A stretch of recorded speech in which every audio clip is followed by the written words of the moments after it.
ओम नमो भगवते वासुदेवाय। ओम नमो भगवते वासुदेवाय। ओम नमो भगवते वासुदेवाय। ओम नमो भगवते वासुदेवाय। ओम नमो भगवते वासुदेवाय। ओम नमो भगवते वासुदेवाय। श्रीमद् भागवतम स्कंद 10 अध्याय 2 देवताओं द्वारा गर्भस्थ कृष्ण की स्तुति।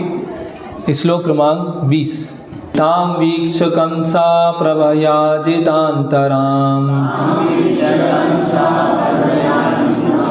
विरोचयन्तीं भवनं शुचिस्मिताम्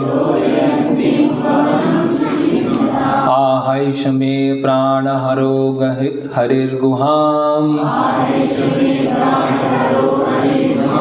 ध्रुवं श्रुतो यन्नपुर्ये मीदृशी।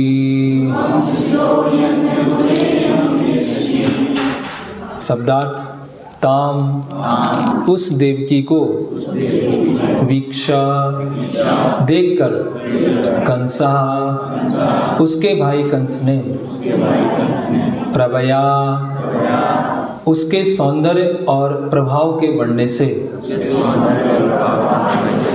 अजित अंतराम भगवान विष्णु को अपने भीतर रखने के कारण विरोचयन्तीम प्रकाशित करती हुई भवनम घर के समूचे वातावरण को शुचिस्मिताम हंसती हुई तथा तेजस्वी आह अपने आप कहा ऐशा यह परम पुरुष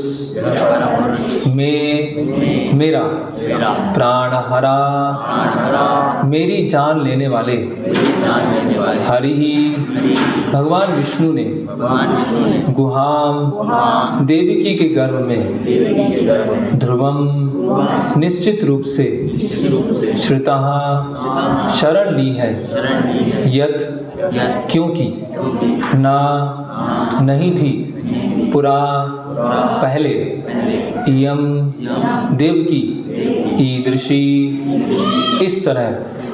अनुवाद एवं तात्पर्य कृष्ण कृपा मूर्ति अभय चरणारविंद भक्ति वेदांत स्वामी शिल प्रभुपाद जी द्वारा अनुवाद।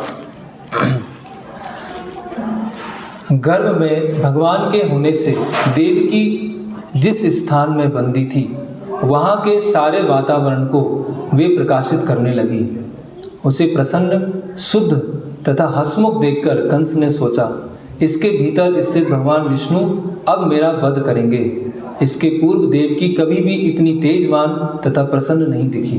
तात्पर्य भगवान ने भगवद गीता 4:7 कहा है यदा यदा ही धर्मस्य ग्लानिर्भवति भारत अभ्युत्थानाम धर्मस्य तदात्मानां सृजाम्यहम्। हे भरतवंशी जब जब धर्म की हानि होती है और अधर्म की प्रधानता हो जाती है तब तब मैं अवतार लेता हूँ।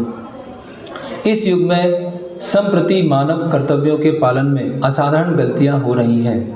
मानव जीवन इस साक्षात्कार के निमित्त है, किंतु दुर्भाग्यवश भौतिकतावादी सभ्यता शरीर की इंद्रियों पर जोर देती है, शरीर के भीतर की प्राण शक्ति को समझने पर नहीं। जैसा कि भगवद गीता में स्पष्ट कहा गया है देहिनो अस्मिन् यथा देहे, शरीर के भीतर शरीर का स्वामी प्राण आत्मा है जो अधिक महत्वपूर्ण है। किंतु मानव समाज इतना पतित हो चुका है कि शरीर के भीतर की आत्मा को न समझकर मनुष्य बाहरी वस्तुओं में व्यस्त रहता है। यह मानव कर्तव्यों की एक त्रुटि है। इसलिए कृष्ण ने कृष्ण भावनामृत आंदोलन के गर्भ में जन्म यह शरण ले रखी है। इसलिए कंस जैसे लोग अत्यंत भयभीत हैं और इस आंदोलन को विशेषता पश्चिमी देशों में रोकने में लगे हुए हैं। एक राजनीतिज्ञ ने तो यहाँ तक कहा है कि कृष्ण भावनामृत आंदोलन महामारी की तरह फैल रहा है और यदि उसे तुरंत नहीं रोका गया तो ये 10 वर्षों में सरकारी शक्ति को हथिया सकता है। निसंदेह कृष्ण भावनामृत आंदोलन में ऐसी शक्ति है जैसा कि अधिकृत लोगों ने कहा है।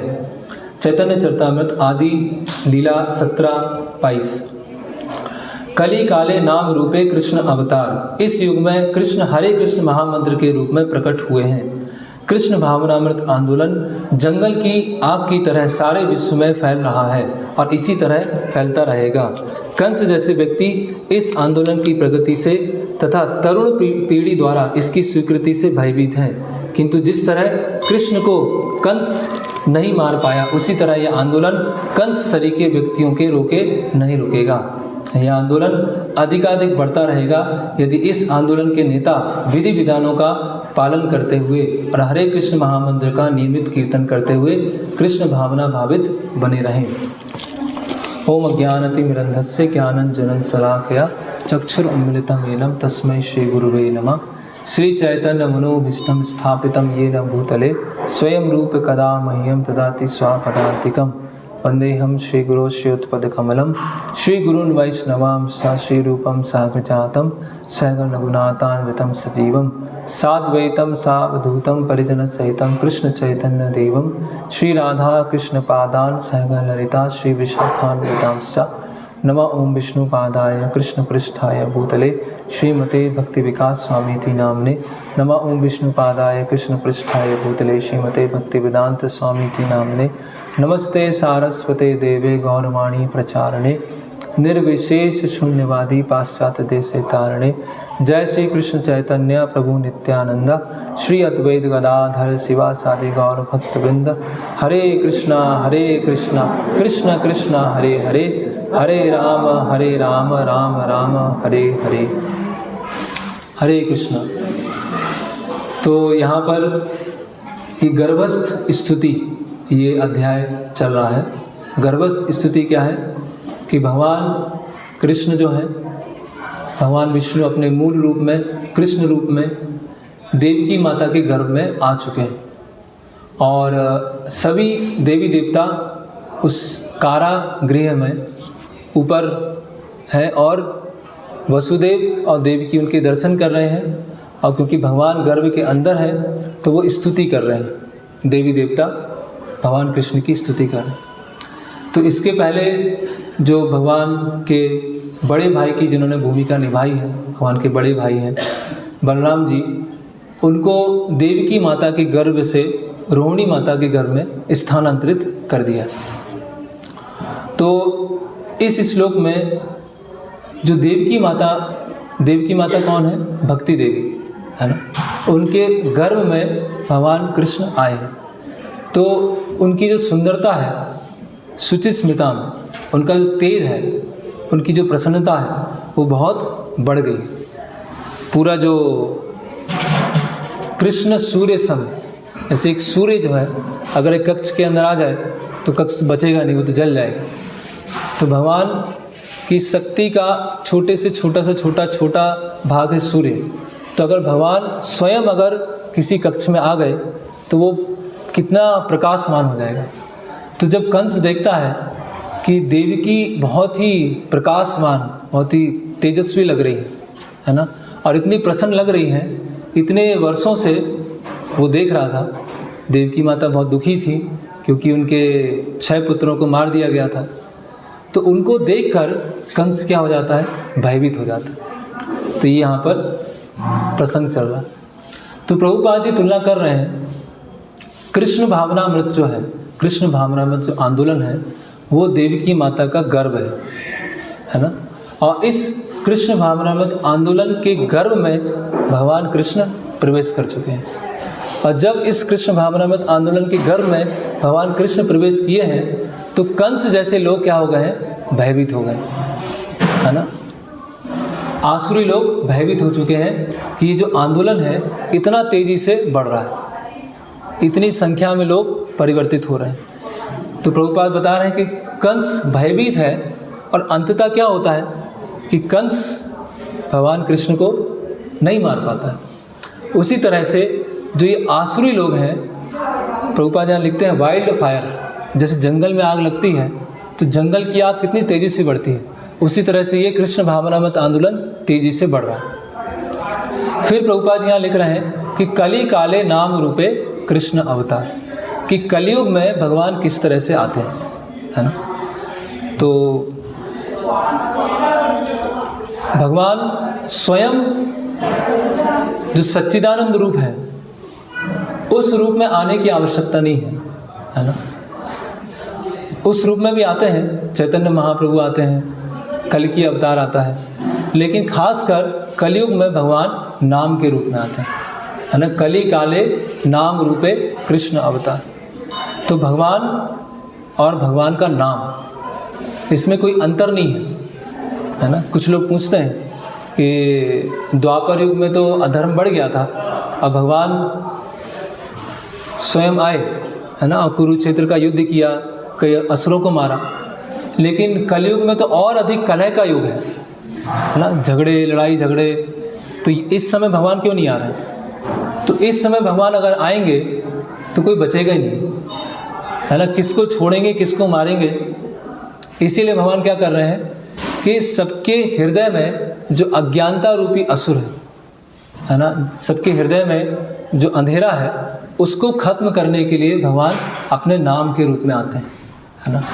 और भगवान को हम भगवान के नाम के द्वारा ही समझ सकते हैं, है ना। थोड़ा वहाँ बताएंगे, आवाज़ ना करें स्टॉल पे। तो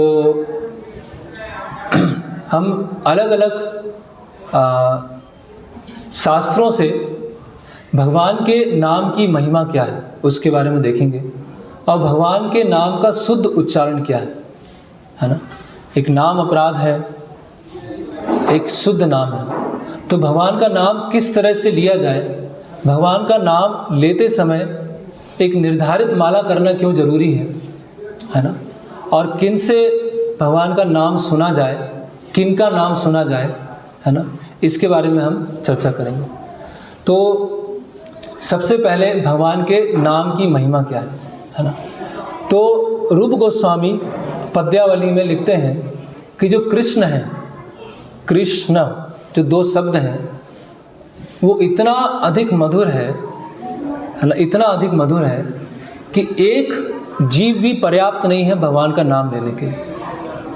मुझे ऐसा लगता है कि लाखों करोड़ों जीव हो जाए और उन लाखों करोड़ों जीवों से मैं भगवान का नाम ले सकूं, एक जीव भी क्या है, पर्याप्त नहीं।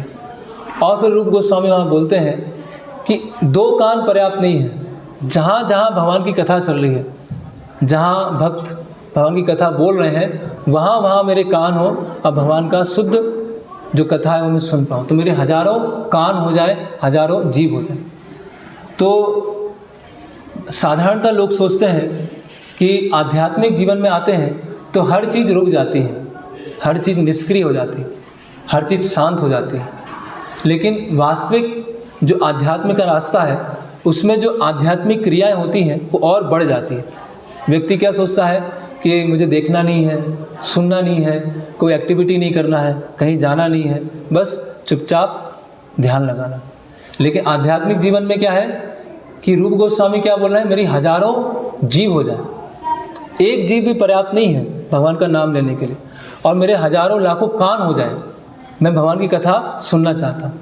तो भक्ति में जो भक्त होता है वो और अधिक सक्रिय हो जाता है, उसको एक शरीर भी अपर्याप्त है भगवान की सेवा करने के, है ना। वो सोच रहा है कि ये शरीर भी क्या है, भगवान की सेवा करने से मुझे रोक रहा है, मुझे और शरीर चाहिए। तो कली काले नाम रूपे कृष्ण अवतार, नाम होइत है सर्व जगत निस्तार। कि नाम से, भगवान के नाम से, और हम देखते हैं अपने जीवन में भी अनुभव कर सकते हैं कि जो भगवान का नाम लेना प्रारंभ करते हैं, ध्यान से अच्छी तरह से नाम लेंगे, 7 दिन या 10 दिन के अंदर ही बहुत बड़ा परिवर्तन आने लगता है ना। एक ऐसे व्यक्ति थे जो बचपन से ही मांस खाना, मछली खाना ये सब करते थे। तो उन्होंने कहा कि मैं तो इतना पापी हूँ कि भगवान का नाम ही नहीं ले सकता। कुछ लोग ऐसा बोलते हैं, मैं इतना पाप किए कि भगवान का नाम कैसे ले। तो ऐसा नहीं है कि हमारे नाम लेने से भगवान का नाम अशुद्ध हो जाएगा, है ना।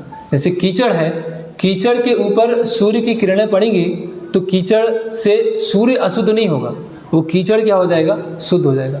उसी तरह से ऐसा नहीं कि हम इतने पापी हैं कि भगवान का नाम ही नहीं ले पाएंगे, है ना। कितना भी पापी हो, है ना, पापी तापी जत छिलो हरि नामे उद्धारी हो, कि जितने भी पापी थे सबको हरि नाम में उद्धार कर लिया। तो भगवान का नाम कोई भी ले सकता है, कैसा भी, उसके लिए कोई नियम नहीं है। आपको यज्ञ करने के लिए, तपस्या करने के लिए, व्रत करने के लिए, शास्त्रों का अध्ययन करने के लिए अलग अलग क्या है, नियम है, लेकिन भगवान का नाम लेने के लिए कोई नियम नहीं है। तो वो व्यक्ति थे तो ऐसे बचपन से ही मीट ईटिंग करते थे। उन्होंने जप करना चालू किया और 7 या 10 दिन के बाद जब मीट उनके सामने रखा तो वो बोले कि मुझे इच्छा ही नहीं हो रही, देखने की इच्छा नहीं हो रही। तो ये कहाँ से हो गया है ना? तो ये भगवान के नाम के प्रभाव से। फिर चैतन्य महाप्रभु बता रहे हैं कि नाम बिनो कली काले नाही आर धर्म। कलयुग में और कोई धर्म नहीं है, भगवान का बस जीव हिलाना है, इतना आसान है। अगर उतना ही नहीं हो पाए तो फिर कुछ नहीं कर सकते। सर्व मंत्र सार नाम यही शास्त्र मर्म, कि सारे शास्त्रों का मर्म क्या है? भगवान का नाम लेना। ठीक। फिर गोलोकेरा प्रेम धन हरि नाम संकीर्तन, कि गोलोक वृंदावन में भगवान के जो गोलोक वृंदावन धाम है वहाँ पे जो प्रेम है, वहाँ भक्तों के बीच में, भगवान और भक्तों के बीच में जो आदान प्रदान है, वो प्रेम धन किस रूप में आया है? भगवान के नाम के रूप में आया। तो ये भगवान का नाम लेना कोई, ये क्या है? एक ओपन सीक्रेट है, खुला रहस्य। ओपन भी है और रहस्य भी है। तो आप ले भी सकते हैं, लेकिन इसमें बहुत सारे सीक्रेट भी है। वो सीक्रेट क्या है वो अभी हम देखेंगे। तो गोलोकेरा प्रेम धन हरि नाम संकीर्तन रति ना जन्मिलो केनेताय, नरोत्तम दास ठाकुर बोलते हैं। फिर भक्ति विनोद ठाकुर एक जगह बताते हैं, नाम बिना किछु नाही के आर 14 भुवन माज, कि इस 14 लोकों में, है ना, उच्च लोक से लेकर ब्रह्म लोक से लेकर निम्न लोक तक भगवान के नाम के जैसा और कुछ नहीं है। क्योंकि भगवान का नाम क्या है? सच्चिदानंद नाम चिंतामणि चैतन्य रस विग्रह, कि भगवान का नाम क्या है? सच्चिदानंद। और ब्रह्म लोक से लेकर निम्न लोक तक जितनी भी वस्तुएं हैं वो सब क्या है? असत हैं, वो सब डेड है। भगवान का नाम ही है जो केवल एक जीवित चीज़ है। तो हम क्या है? आत्मा है। आत्मा मतलब लिविंग फोर्स। तो आत्मा को भी क्या चाहिए? दूसरा लिविंग चाहिए। आत्मा जो है वस्तुओं के साथ रह के प्रसन्न नहीं हो सकती, है ना। हम कितनी भी वस्तुओं को जुटा लें लेकिन हम प्रसन्न नहीं हो पाएंगे, क्योंकि हमारा स्वभाव क्या है? सत। और बाकी सारी वस्तुएं उनका स्वभाव क्या है? डेड। तो एक ही चीज़ है जो हमको प्रसन्नता प्रदान कर सकती है, वो क्या है? भगवान का नाम। तो नाम बिना किछु नाही के आर 14 भुवन माझे, कि इस 14 लोकों में भगवान के नाम के जैसा और कुछ नहीं है। फिर भागवतम के प्रथम स्कंद में बताते हैं कि जब भगवान कृष्ण द्वारिका में प्रवेश करते हैं तो द्वारिका में जब आ गए हैं तो भगवान अपना शंख बजाते हैं, और जैसे ही शंख बजाते हैं, है ना, तो शंख की आवाज़ को सुनकर सारे द्वारिकावासी जितने पुरुष होते हैं सब रोड पर आ जाते हैं भगवान का स्वागत करने के लिए, और जितनी स्त्रियां होती हैं वो अपने घर की छत पर खड़े हो जाते हैं भगवान का स्वागत करने के लिए। तो वहाँ बताते हैं कि भगवान ने, द्वारिकाधीश ने जब अपना शंख बजाया तो उस शंख की आवाज़ में क्या आया? हरे कृष्णा कृष्णा कृष्णा हरे हरे, हरे राम राम राम हरे हरे। ऐसा बताते हैं जब गरुड़ जी भगवान विष्णु को अपने ऊपर बैठाते हैं और जब चलते हैं अपने पंखों को हिलाते हैं, तो जब गरुड़ जी अपने पंखों को हिलाते हैं तो कौन सी आवाज़ आती है? सामवेद के मंत्र निकलते हैं जब गरुड़ जी अपना पंखों को हिलाते हैं। और भगवान जब अपनी बांसुरी बजाते हैं, बेड़ू गीत, जैसे हमको भगवान के बहुत सुंदर दर्शन हैं, तो दर्शन करने में, भगवान के चरण देखने में, भगवान की बांसुरी को देखने में, भगवान का मुखमंडल देखने में बहुत आनंद आ रहा है ना। और भगवान की बांसुरी से क्या आवाज़ आ रही है? हरे कृष्णा कृष्णा कृष्णा हरे हरे, हरे राम राम राम। तो भगवान की बांसुरी की आवाज़ हरे कृष्ण महामंत्र है। भगवान जो शंख बजा रहे हैं वो हरे कृष्ण महामंत्र। तो भगवान के, अगर भगवान से आकर्षित हैं तो भगवान की जो बांसुरी की आवाज़ है उससे भी आकर्षित होना चाहिए। फिर भगवान के नाम के बारे में और आता है, चैतन्य चरितामृत में बताया गया है कि भक्ति करने के अलग अलग तरीके हैं। तो जो मुख्य तरीके हैं वो कितने हैं? 9 हैं, जिसको बोलते हैं नवदा भक्ति। श्रवणम कीर्तनम स्मरणम पाद सेवनम वंदनम दास्यम सख्यम आत्मनिवेदनम, ऐसे 9 तरीके हैं। भजनेर मध्य श्रेष्ठ नव विदा भक्ति, जितना भजन करते हैं उसमें सबसे सर्वश्रेष्ठ क्या है? नवदा भक्ति। कृष्ण प्रेम कृष्ण दीते धरे महाशक्ति, कि ये नवदा भक्ति जो है श्रवण से लेकर आत्मनिवेदन तक वो हमें कृष्ण प्रेम प्रदान कर सकती है। तार मध्य सर्वश्रेष्ठ नाम संकीर्तन, ये पूरा जो 9 अंग है उसमें सबसे सर्वश्रेष्ठ क्या है, क्या बता रहे हैं? तार मध्य सर्वश्रेष्ठ नाम संकीर्तन, निरपराधे नाम लैला पाए प्रेम धन। जो नाम अपराधों से मुक्त होकर भगवान का नाम लेता है उसको क्या प्राप्त हो जाता है? प्रेम धन प्राप्त हो जाता है। तो ये भगवान के नाम की कुछ महिमा है। और भगवान के नाम में क्या है? तो ये बहुत महत्वपूर्ण श्लोक है जो रूप गोस्वामी बताते हैं।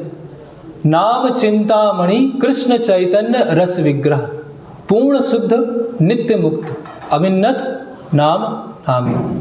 तो क्या बता रहे हैं? नाम चिंतामणि, भगवान का नाम क्या है? एक चिंतामणि के समान। चिंतामणि क्या है? Touch stone. पारस मणि से भी श्रेष्ठ क्या है? ये चिंतामणि।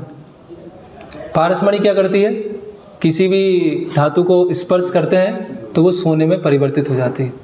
अब भगवान का नाम क्या है? वो चिंतामणि के समान, पारस मणि से भी महत्वपूर्ण है।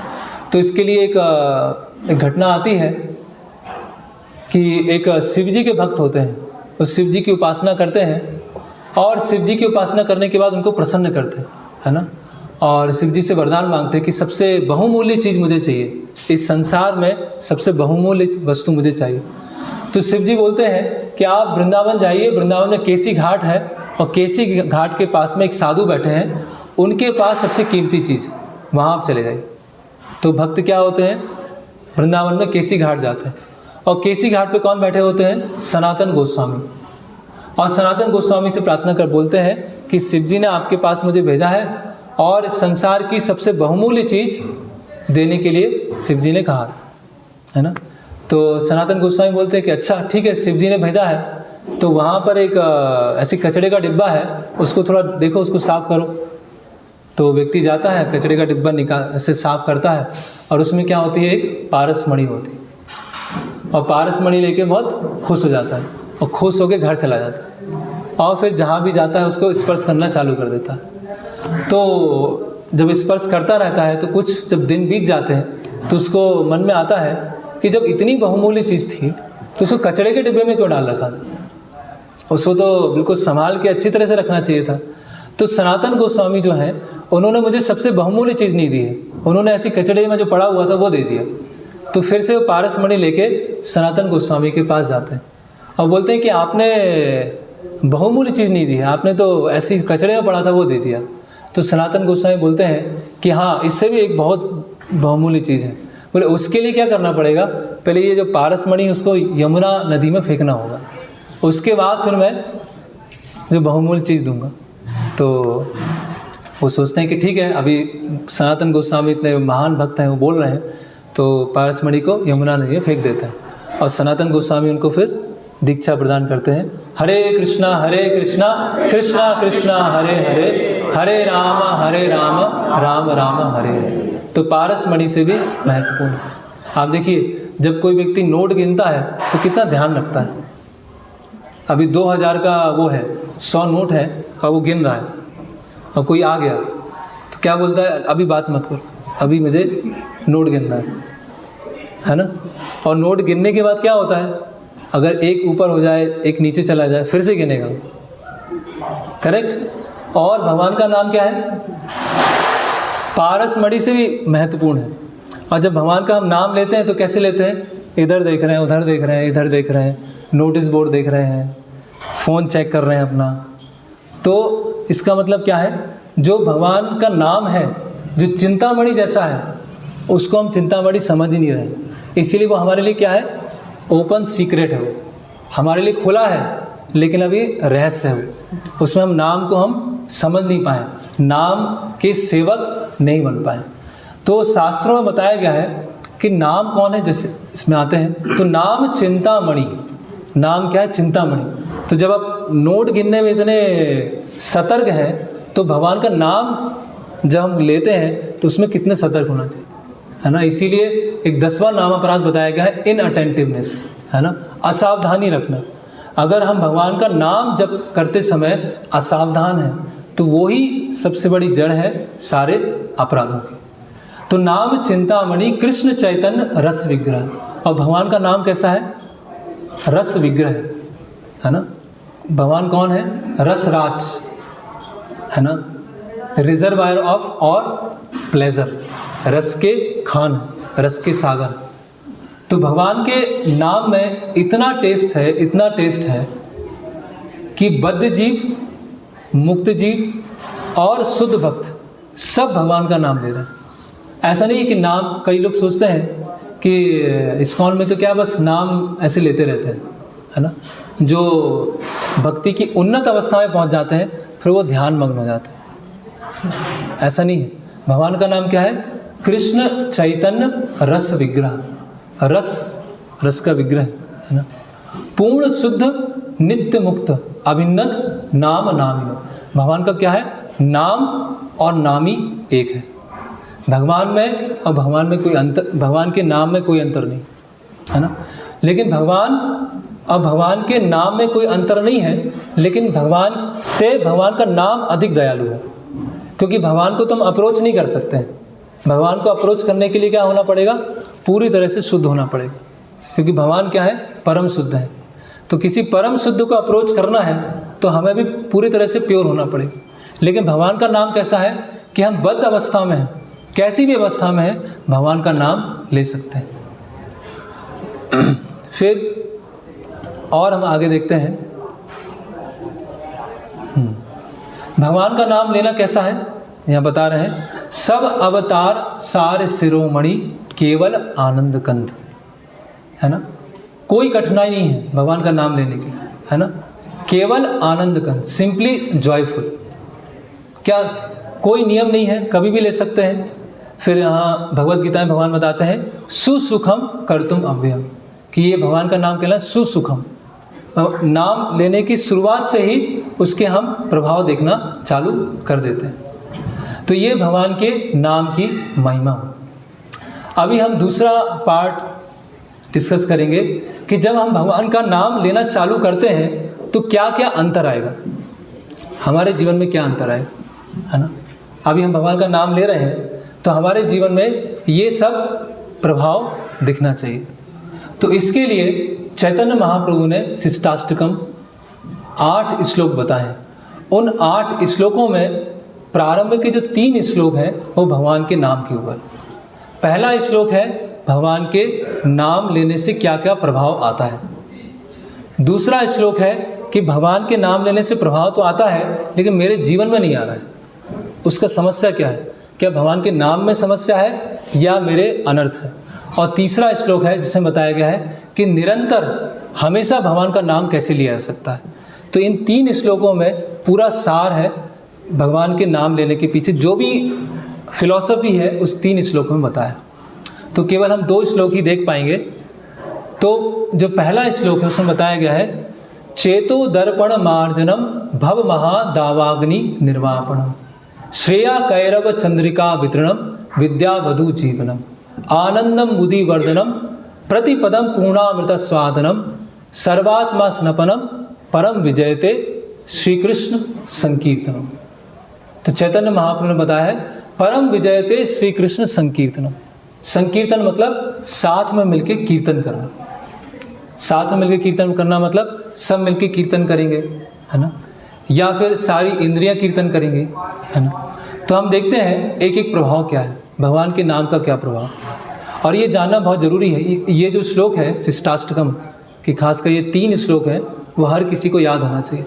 उससे हम समझ पाएंगे कि भगवान की नाम की महिमा क्या है। तो यहाँ पर चैतन्य महाप्रभु बता रहे हैं। और चैतन्य महाप्रभु कौन है? कौन है चैतन्य महाप्रभु? श्रीमती राधा रानी का भाव लेके आए। तो श्रीमती राधा रानी का भाव क्या है? चैतन्य महाप्रभु ने कोई भी बुक नहीं लिखी।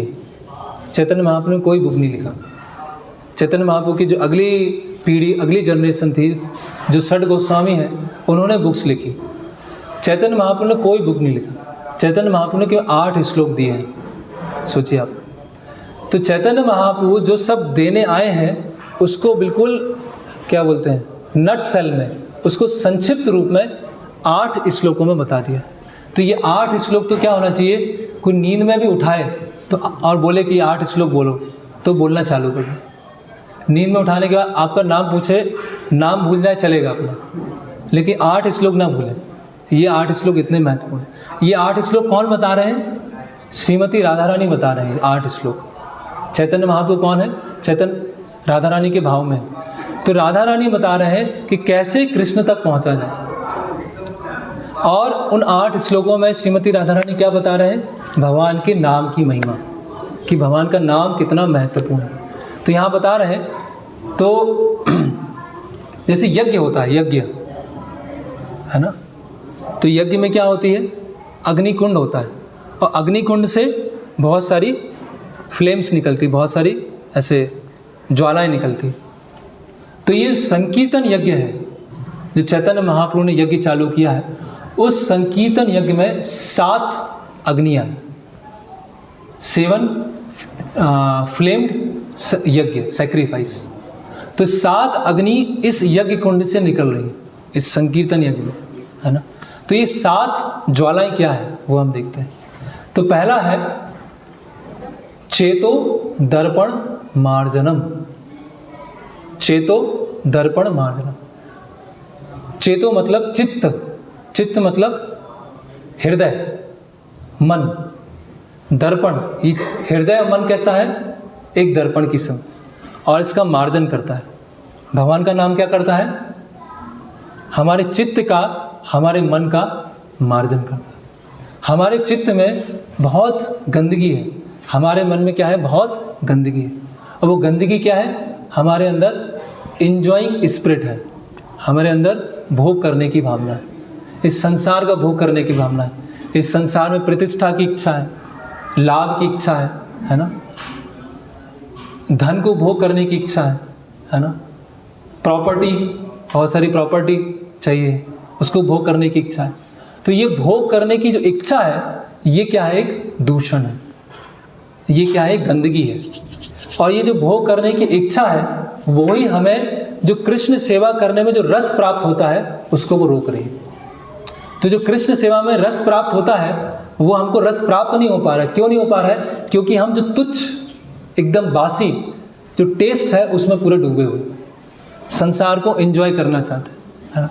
तो संसार को एंजॉय करने की जो इच्छा है, जब भगवान का नाम जप करना चालू करते हैं तो वो धीरे धीरे क्या होने लगती है, साफ होने लगती है। और इस चीज़ को हम अनुभव कर सकते हैं। जब हम भक्ति में आते हैं तो कुछ समय के पश्चात हमें लगता है कि जितना पहले मैं सोचता था मुझे ये करना है, वो बनना है, ऐसा करना है, वो इच्छा क्या हो रही, धीरे धीरे शांत हो रही।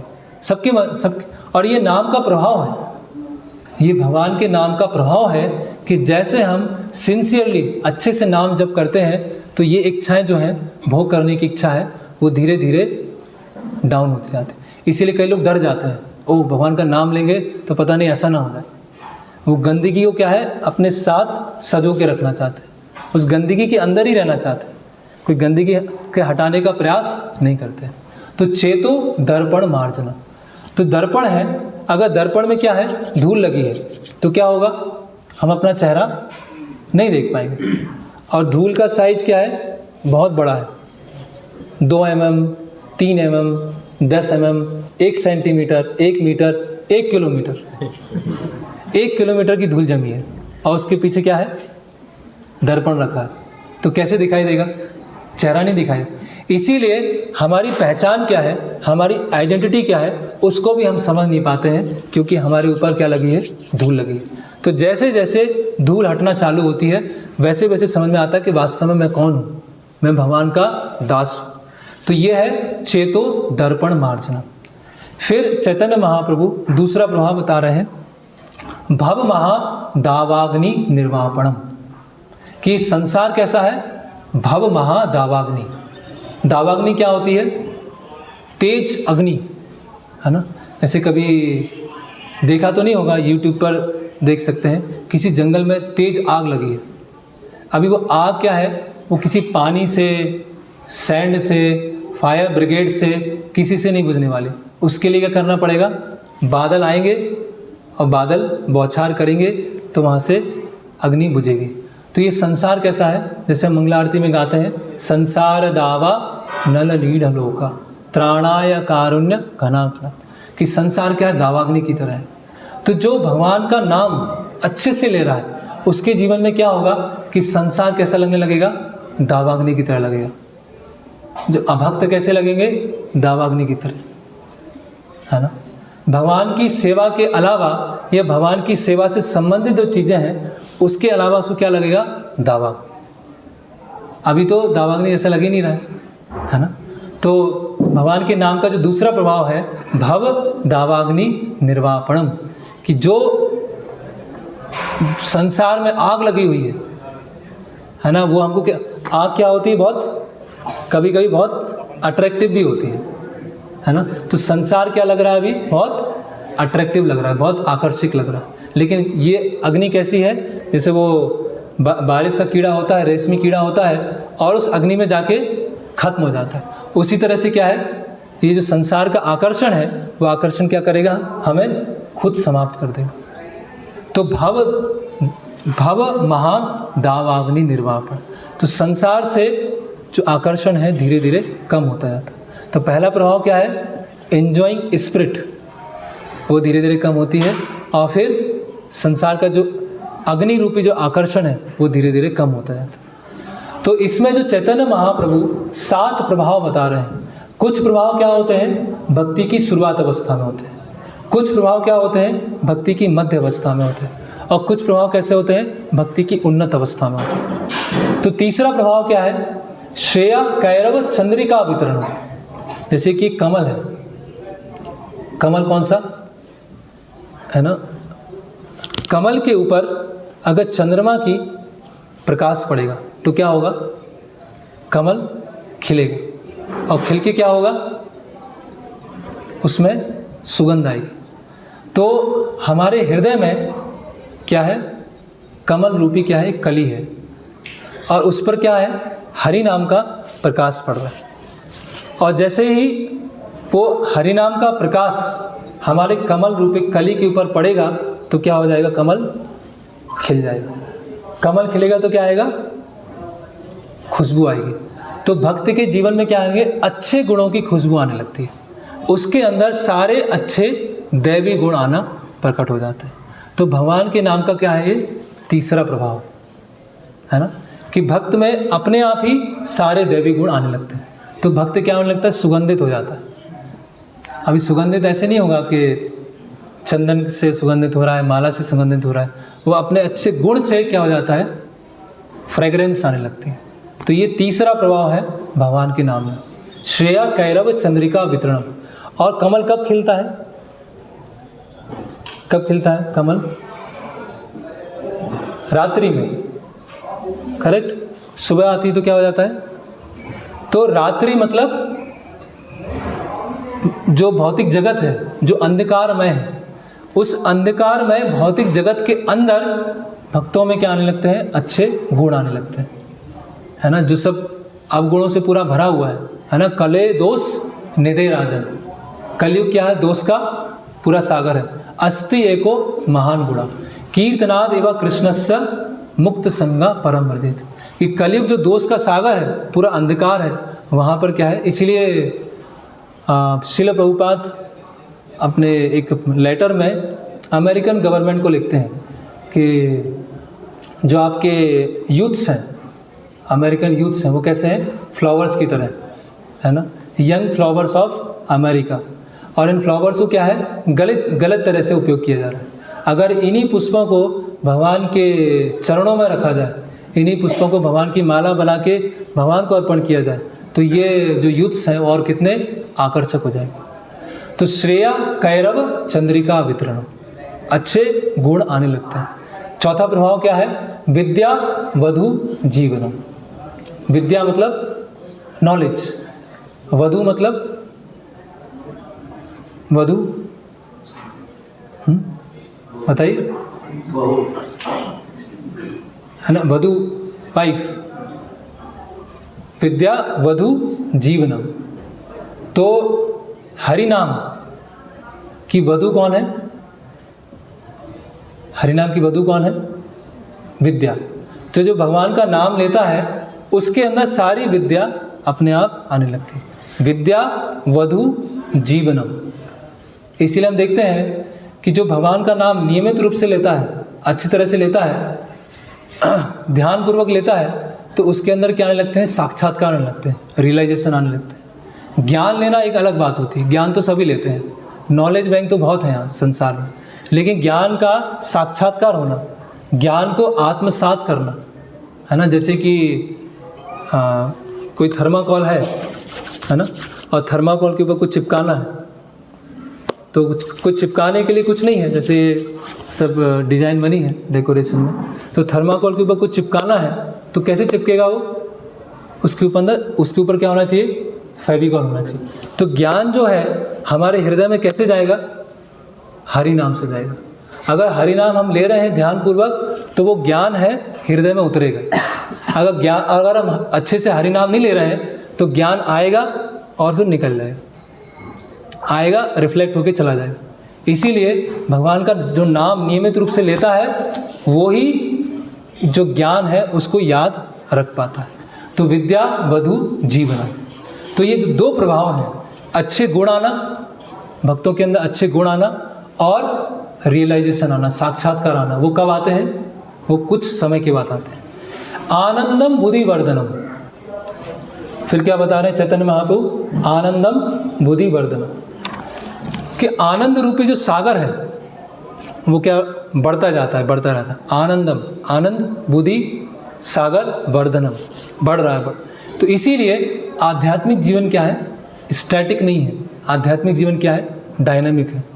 कुछ लोग सोचते हैं कि आध्यात्मिक जीवन तो बहुत नीरस है, रोज़ वही करना है, सुबह ये आरती, फिर जप करो, फिर दूसरी आरती, फिर भोग बनाओ, अर्पण करो, बस बार बार भगवद गीता पढ़ने को बोलते हैं। ऐसे जीवन में क्या, ये तो नीरस जीवन है, इसमें तो कोई आनंद है नहीं। कुछ नया करना है, समथिंग न्यू, कुछ नया चाहिए। लेकिन चैतन्य महाप्रभु क्या बोल रहे हैं? आनंदम बुद्धि वर्धनम। आनंद क्या है? बढ़ता जा रहा है, बढ़ता जा रहा है, बढ़ता जा रहा है ना। जो वास्तव में भक्ति कर रहे हैं वो ऐसे डिप्रेस नहीं होते, है ना, ऐसे निराश हो गए, अरे कुछ है ही नहीं, ऐसा नहीं।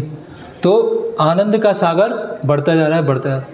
और भौतिक जीवन में हम देखें तो जो जिस चीज़ से आनंद लेते हैं उससे व्यक्ति बोर हो जाता है ना। आज कुछ प्रॉपर्टी लिया, कुछ कार लिया, कुछ बाइक लिया, कुछ कपड़े लिए, तो अभी आप उसको हमेशा यूज़ नहीं करेंगे, उस कार को चेंज करेंगे कुछ समय बाद, कपड़ों को चेंज करेंगे, घर को चेंज करेंगे। क्यों?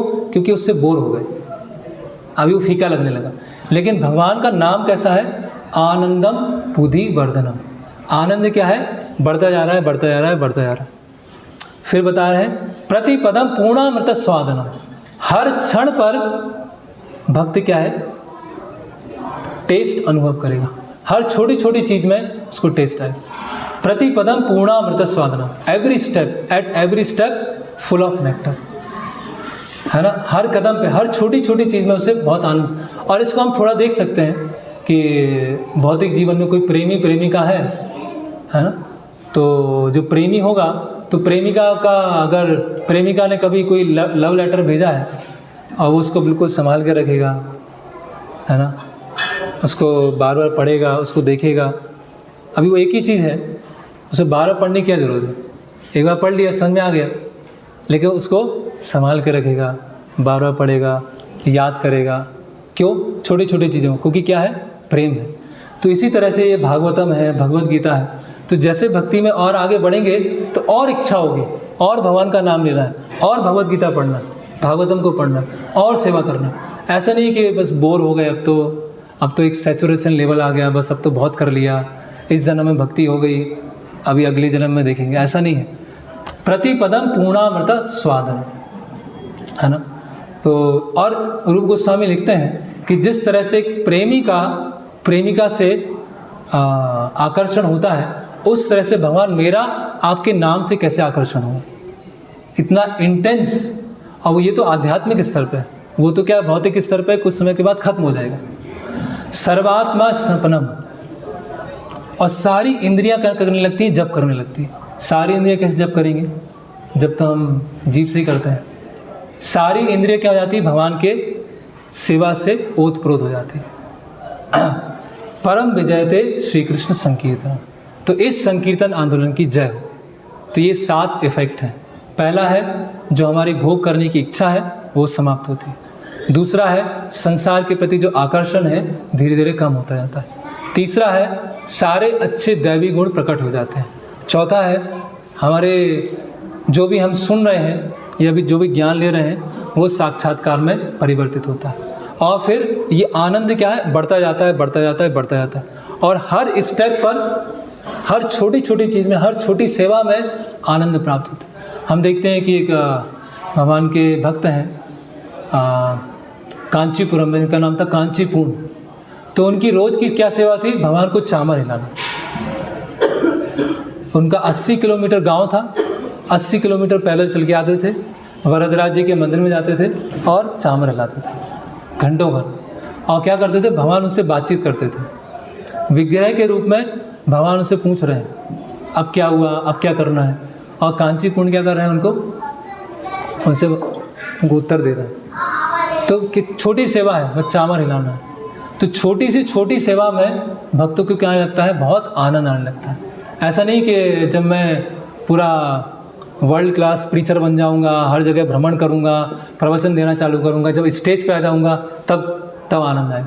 वो हर छोटी छोटी सेवा में उसको पूर्ण आनंद प्राप्त होने लगता है। तो ये है भगवान के नाम की महिमा, जो शिष्टाष्टकम का पहला श्लोक। अभी इतने सारे इफेक्ट होने के बावजूद भी ऐसा प्रतीत होता है कि हमारे जीवन में वो प्रभाव नहीं दिखते हैं। या दिख रहे हैं तो थोड़े धुंधले दिख रहे हैं, थोड़े थोड़े दिख रहे हैं। तो उसका कारण क्या है? उसका कारण चैतन्य महाप्रभु दूसरे श्लोक में बताते हैं। नाम नामकारी बहुधा निज सर्वशक्तिस तत्रा पिता नियमिता स्मरणे न काला एतादशी तब कृपा भगवान ममापि दुर्दय मी दिशा जनिनानुरागा। तो चैतन्य महाप्रभु बता रहे हैं कि भगवान के जो नाम हैं उनमें पूरी शक्ति है, सारी शक्ति भगवान के नाम में है। और इसके लिए कोई नियम नहीं है। आप उठने के बाद करें, बिना स्नान किए करें, रात में सोते समय करें, ट्रेन में करें, बस में करें, ऑफिस में करें, घर में करें, पूजा घर के सामने करें, कहीं भी करें, कहीं भी नाम ले सकते हैं। और भगवान के नाम में फुल पोटेंसी। तो इतना आसान रास्ता बना दिया, इतना सरल रास्ता बना दिया, उसके बावजूद भी मेरा चैतन्य महाप्रभु क्या बोल रहे हैं कि आपके नामों में मेरा अनुराग उत्पन्न नहीं हो रहा, आपके नाम लेने की मुझे इच्छा नहीं हो, है ना। जैसे रूप गोस्वामी बताते हैं उपदेशामृत में कि भगवान का नाम क्या है? एक गन्ने के रस की तरह है, शुगर कैंडी, है ना। लेकिन मुझे क्या हो गया है? वो हो गया पीलिया, हो गया जॉन्डिस हो गया। तो जॉन्डिस में क्या होगा? कोई भी मीठा चीज़ लेंगे तो वो भी क्या लगेगा? कड़वा लगेगा। लेकिन वो है मीठा, लेकिन उसकी दवाई क्या है? अगर वो गन्ने का रस लेते रहेंगे लेते रहेंगे लेते रहेंगे तो क्या हो जाएगा? वो जो कड़वाहट है जॉन्डिस चला जाएगा और उसमें टेस्ट आना चालू हो जाएगा। उसी तरह से भगवान का नाम क्या लग रहा है? अभी हमें बहुत कड़वा लग रहा है, नींद आ रही है। 16 माला होती तो ऐसा लगता है कि बहुत बड़ा अचीवमेंट हो गया आज तो, थक जाते हैं। कई बार क्या होता है, जब किया और सोने चले गए, थक गए 16 माला, है ना। हरे कृष्णा, भगवान भी थक गए होंगे, उनको भी रेस्ट दो थोड़ा, है ना। तो प्रभुपाद जी से पूछा गया कि क्वालिटी चैंटिंग किसे कहते हैं? कि आप भगवान का नाम अच्छे से ले रहे हैं, उसका क्या, उसे कैसे बोलेंगे?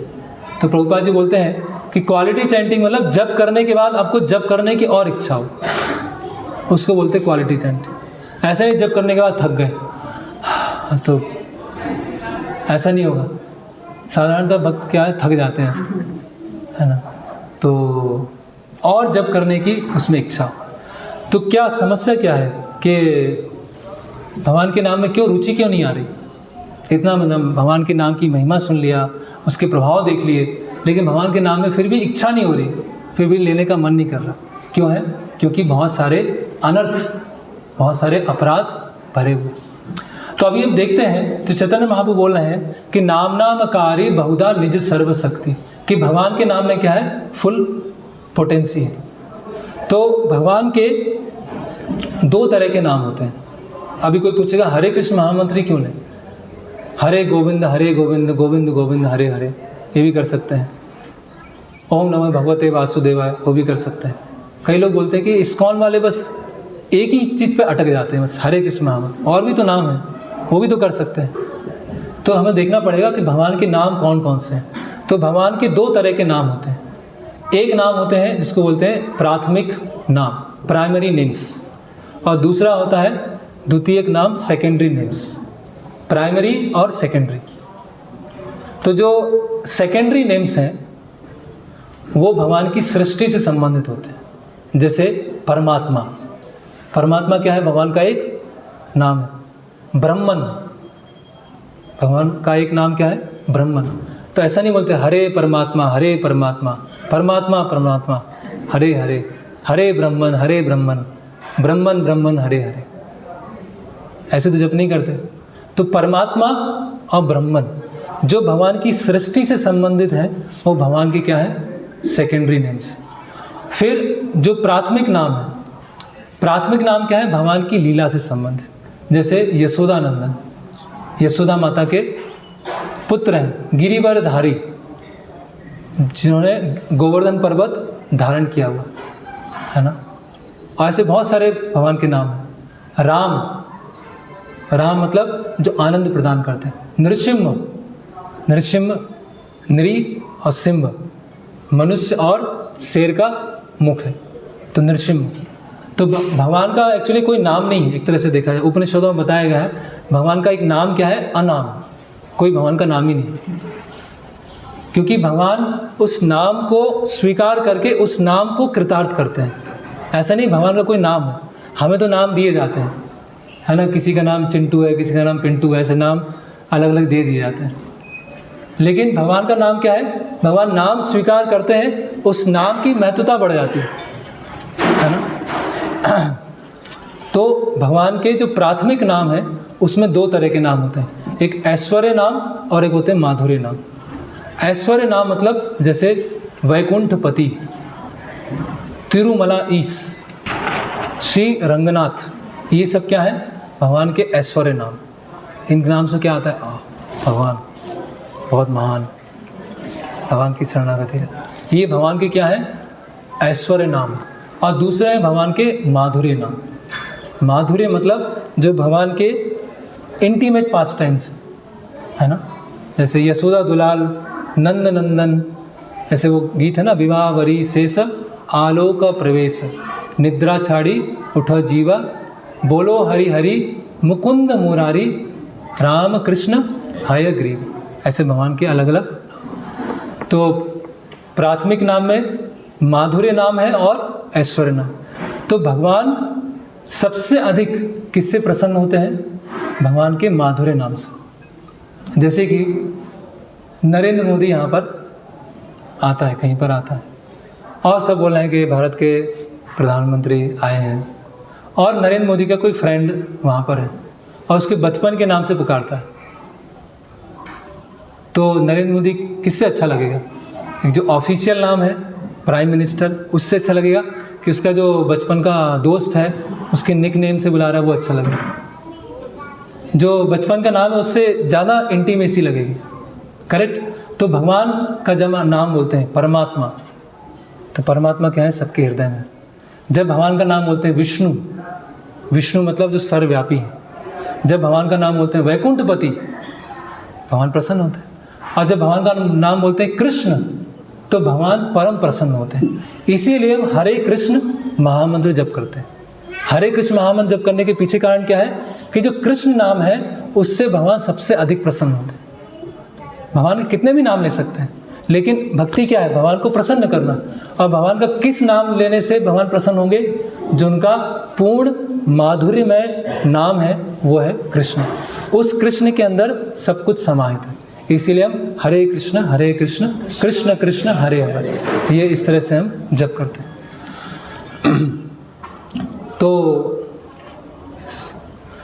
तो भगवान के तो कृष्ण नाम इसीलिए जप करते हैं, भगवान के नाम की ये महिमा है। तो टेस्ट क्यों नहीं आ रहा है? क्योंकि उसमें बहुत सारे अनर्थ हैं। तो अभी हम भगवान के नाम के बारे में और हम देखेंगे कि भगवान का नाम किनसे सुना जाए। अभी YouTube पर बहुत सारे सिंगर हैं, वो भी भगवान का नाम लेते हैं। अब जगजीत सिंह का भी सुन सकते हैं, जगजीत सिंह का भी चलेगा, वो भी हरे कृष्ण महामंत्र गा रहे हैं। सोनू निगम भी हरे कृष्ण महामंत्र बोल रहे हैं।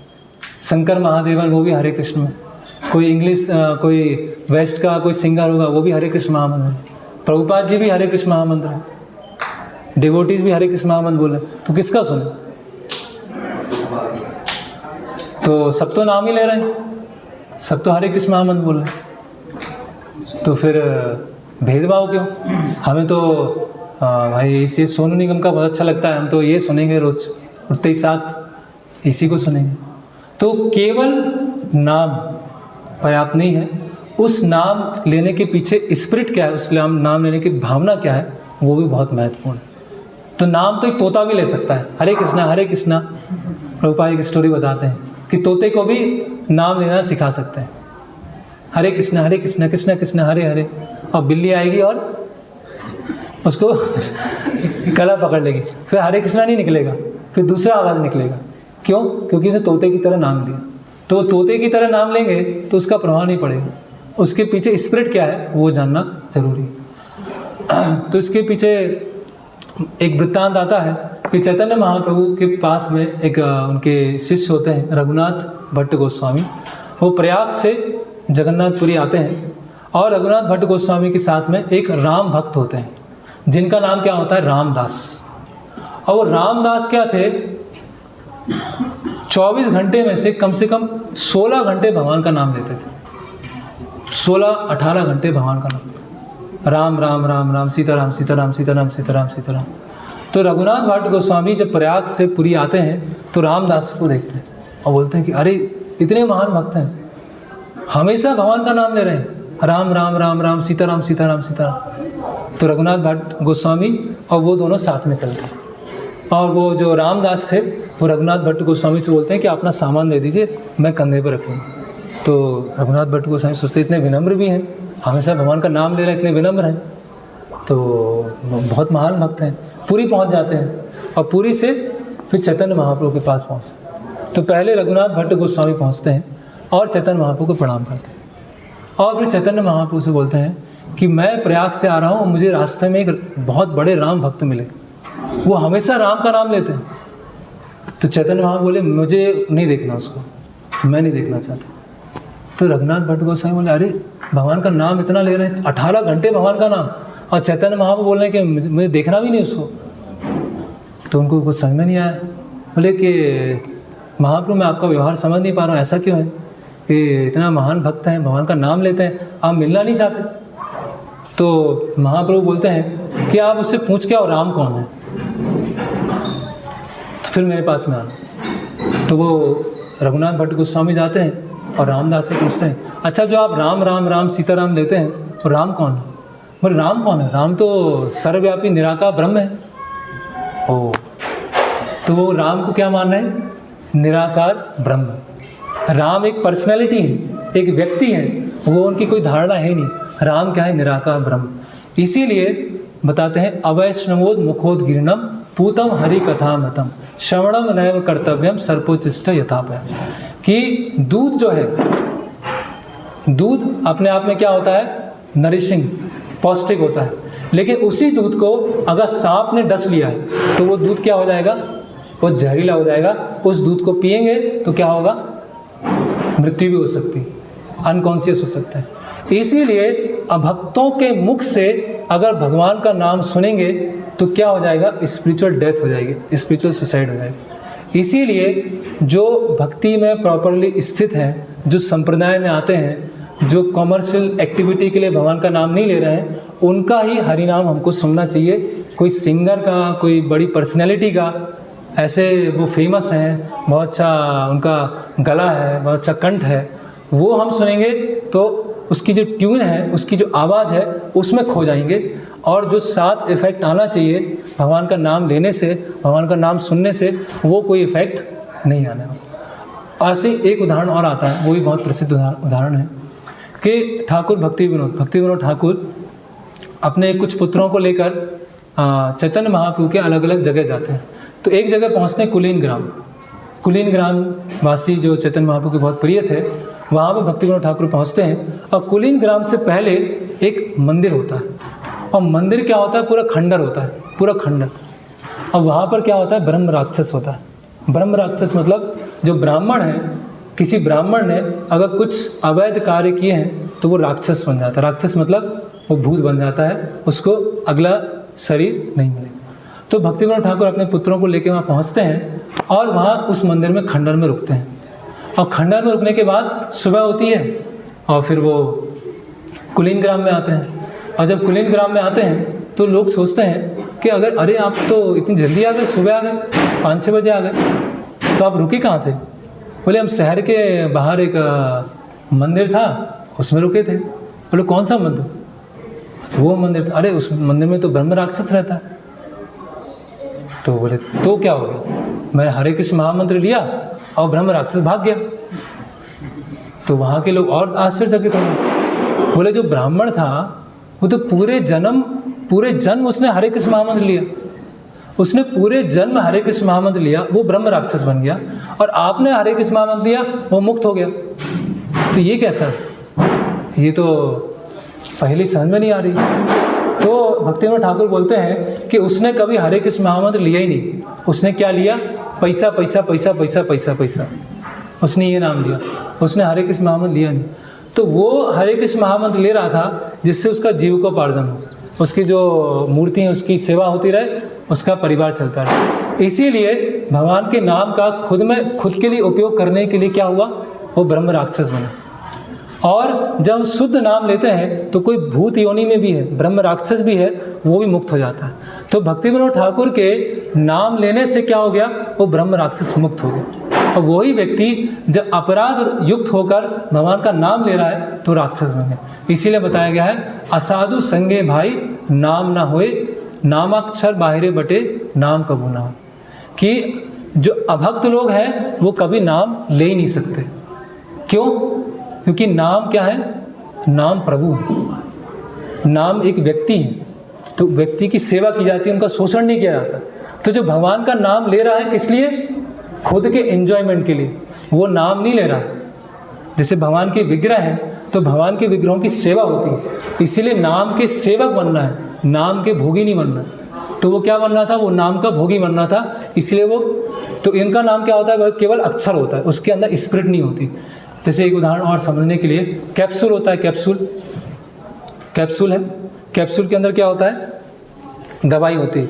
और कैप्सूल क्यों चढ़ा के रखते हैं उसको? कि जब अंदर जाएगा तो वो जो एक्टिव इंग्रेडिएंट है वो एकदम से जो अपना पेट है उसमें टकराएगा नहीं, है ना, उसमें अल्सर नहीं बनेंगे। तो इसलिए कैप्सूल धीरे धीरे वो निकलता रहता। तो जो कैप्सूल है बाहरी आवरण है, वो क्या है? भगवान का नाम।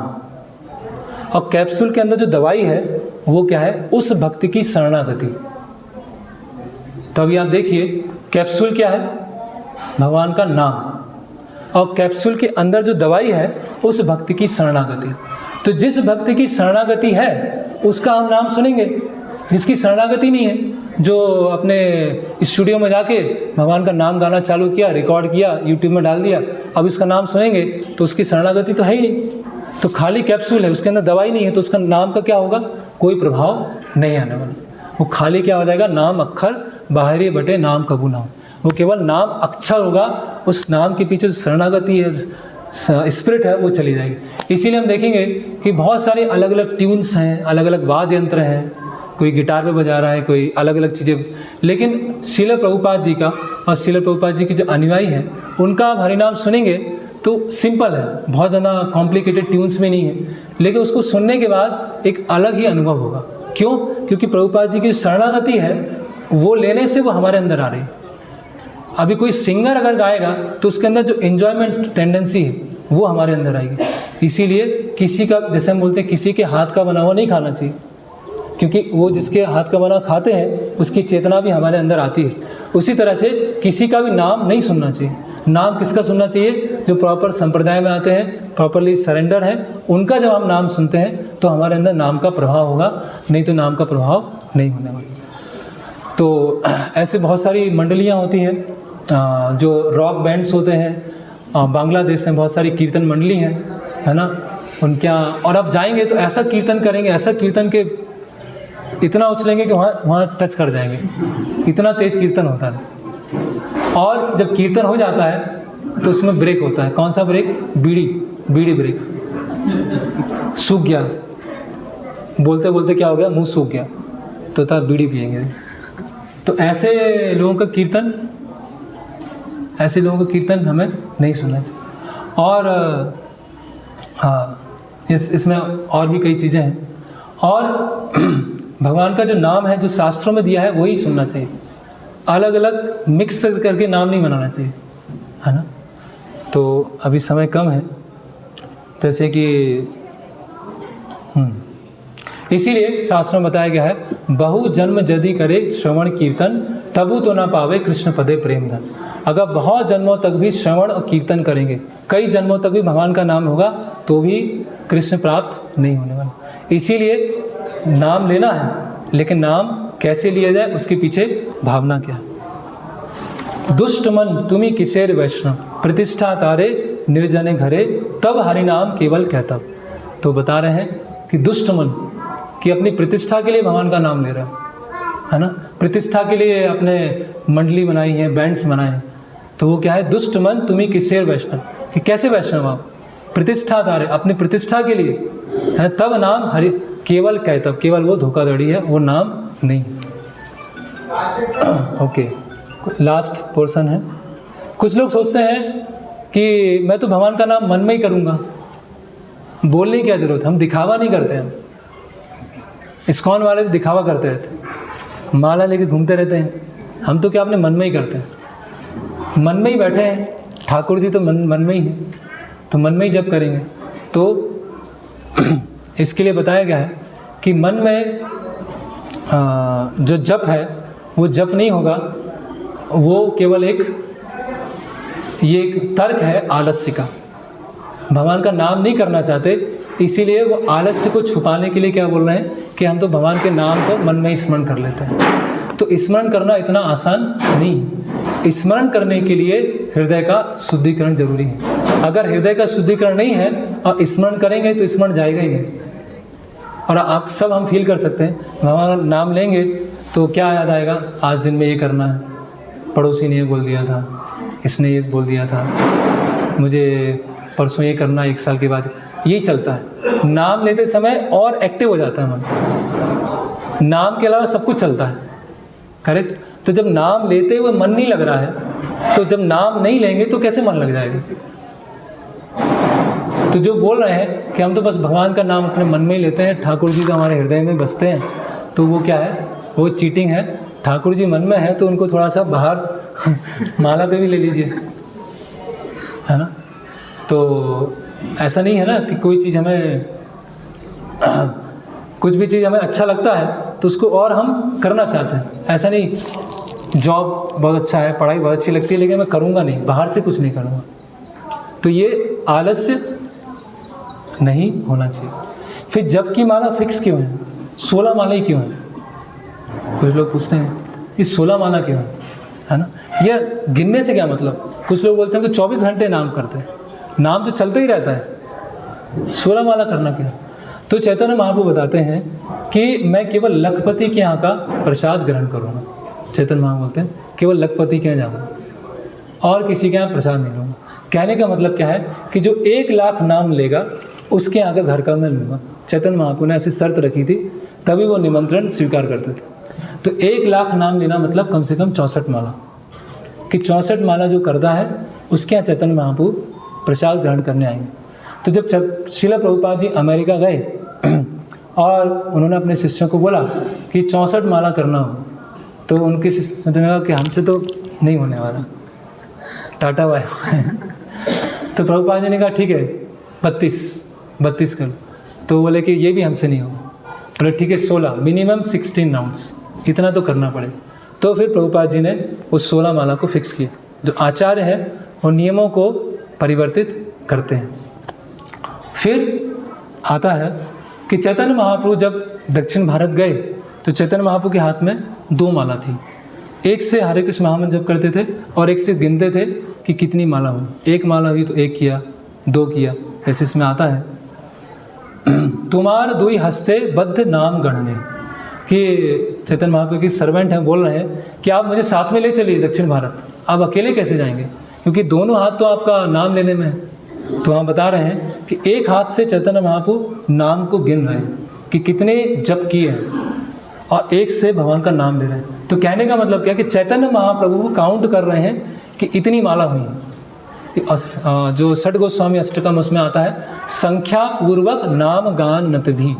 जो षट गोस्वामी है वो संख्या पूर्वक नाम लेते थे, इसीलिए नियम होना चाहिए, मुझे रोज़ 1 माला करना है, 2 माला करना है, 4 माला करना है, 8, 16, ऐसे नियम होना चाहिए। ऐसा नहीं कि कभी 1 किया, कभी 16 किया, फिर 2 किया, फिर कुछ नहीं किया। संख्या पूर्वक नाम गान नत भी, है ना। तुम्हार दुई हस्त बद्ध नाम गणन, कि आपके दोनों हाथ क्या है, नाम को गिनने में व्यस्त हैं। चैतन्य महाप्रभु के बारे में ऐसा आता। ओके, तो ये लास्ट इसका और बचा है भगवान के नाम के बारे में। ये बहुत महत्वपूर्ण है। ये एक वैष्णव गीत है जिसमें भगवान के नाम का अंततः प्रभाव क्या होता है उसके बारे में बता रहे। तो भगवान के नाम का क्या प्रभाव हुआ, वो 7 इफेक्ट आए, है ना। शिष्टाष्टकम का पहला श्लोक। फिर हमने देखा कि भगवान के प्राइमरी नेम्स हैं और सेकेंडरी नेम्स, ठीक है। फिर हमने देखा किन से सुनना चाहिए, किन से नहीं सुनना चाहिए, शरणागति और कैप्सूल वाला उदाहरण देखा। तो अभी भगवान का नाम क्या करेगा, जब हमने सारे विधि विधान एकदम अच्छे से कर रहे हैं, तो भगवान का नाम क्या करेगा। देखिए, ये बहुत अच्छा सॉन्ग है। इसमें भक्ति विनोद ठाकुर बोल रहे हैं कि भगवान का नाम जो है, प्रेमेर कली का नाम अद्भुत रसेर धाम, कि भगवान का नाम क्या है, एक कली के रूप में, बड़ के रूप में, इहो बल करे प्रकाश, है ना। और भगवान का नाम क्या करेगा, हमारा जो सूक्ष्म शरीर है, हमारा जो स्थूल शरीर है, उससे जो पहचान है वो खत्म होती जाएगी। मन से पहचान, बुद्धि से पहचान, अहंकार से पहचान और स्थूल शरीर से पहचान, वो सब खत्म कर देगा। चित्त हरि लोय कृष्ण पास, और जो शुद्ध आत्मा है उसको कहाँ ले जाएगा भगवान का नाम, गोलोक वृंदावन ले जाएगा। पूर्ण प्रकाश पूर्ण विकसित होइया ब्रजे मोरे जाय लोहिया, कि भगवान का नाम क्या ले जाएगा, उस आत्मा को गोलोक वृंदावन ले जाएगा। देखा है मोर स्वरूप विलास, और हमारा आध्यात्मिक रूप जो है आ जाएगा, हमारा आध्यात्मिक शरीर प्राप्त हो जाएगा। मोर सिद्ध देह दिया कृष्ण पासे राखे किया, ए देहर कोरो सर्वनाश, मुझे सिद्ध देह प्राप्त हो जाएगा, आध्यात्मिक शरीर प्राप्त हो जाएगा, और उस आध्यात्मिक शरीर से मैं साक्षात राधा कृष्ण की जो लीला है उनके दर्शन कर पाऊँ। सोचिए, जो सबसे नीचे जो स्थिति है, वहाँ से लेकर हमारे अहंकार, मन, शरीर को खत्म करके गोलोक वृंदावन ले जाएगा। गोलोक वृंदावन में आध्यात्मिक शरीर प्राप्त होगा, और उस आध्यात्मिक शरीर के हम भगवान के सच्चिदानंद रूप है उसके हम दर्शन कर सकते हैं। अंत में भक्ति विनोद ठाकुर बोल रहे हैं, कृष्ण नाम चिंतामणि अखिल रसेर खानी।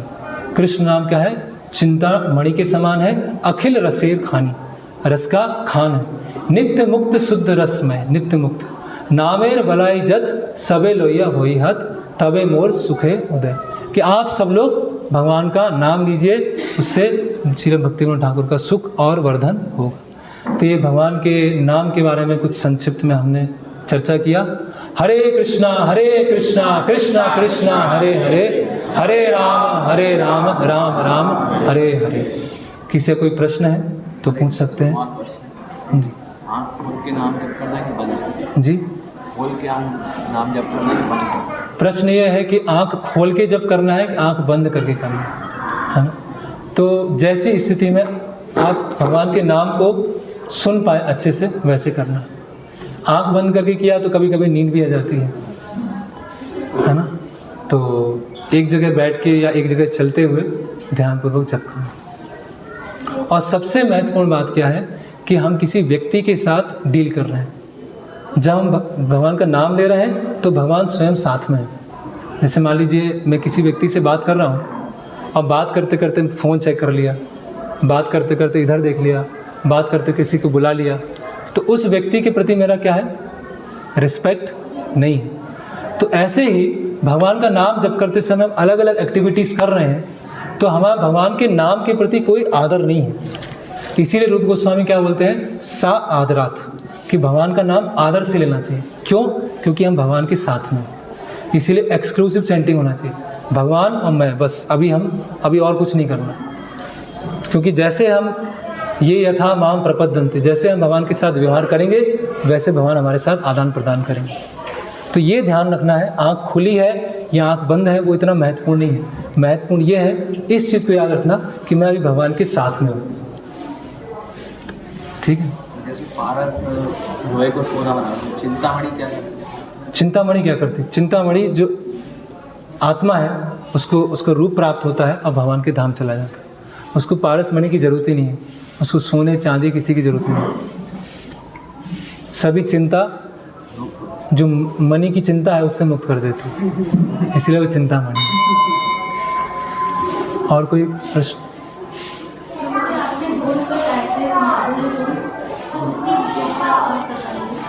तो भगवान के दो तरह के नाम है, ऐश्वर्य नाम और माधुर्य नाम। ऐश्वर्य नाम मतलब जो वैकुंठ से संबंधित है, वैकुंठपति है ना, तिरुमलाईस है ना, वरदराज, ये सब क्या है भगवान के, और रंगनाथ, द्वारिकाधीश, ये सब क्या है भगवान के ऐश्वर्य में नाम। और माधुर्य नाम क्या है भगवान के, नंद नंदन, नंद दुलाल, दामोदर, यशोदानंदन और कृष्ण। तो ये भगवान के माधुर्य मतलब और अधिक घनिष्ठता है उसमें। और कोई प्रश्न? तो यहाँ पे हम समाप्त करेंगे। तो भगवान का जब नाम लेते हैं उसका प्रभाव क्या होगा कि भगवान का रूप को हम समझ पाएंगे, भगवान के रूप को देख सकते हैं। तो इसीलिए अगला लेक्चर है कृष्ण रूप। तो भगवान के नाम का प्रभाव क्या होगा, भगवान का रूप हमें दिखना चालू। तो नाम, रूप, गुण, लीला। हरे कृष्ण। श्रील प्रभुपाद की जय, श्रीमद् भागवतम की जय, निताई गौर प्रेमानंदे।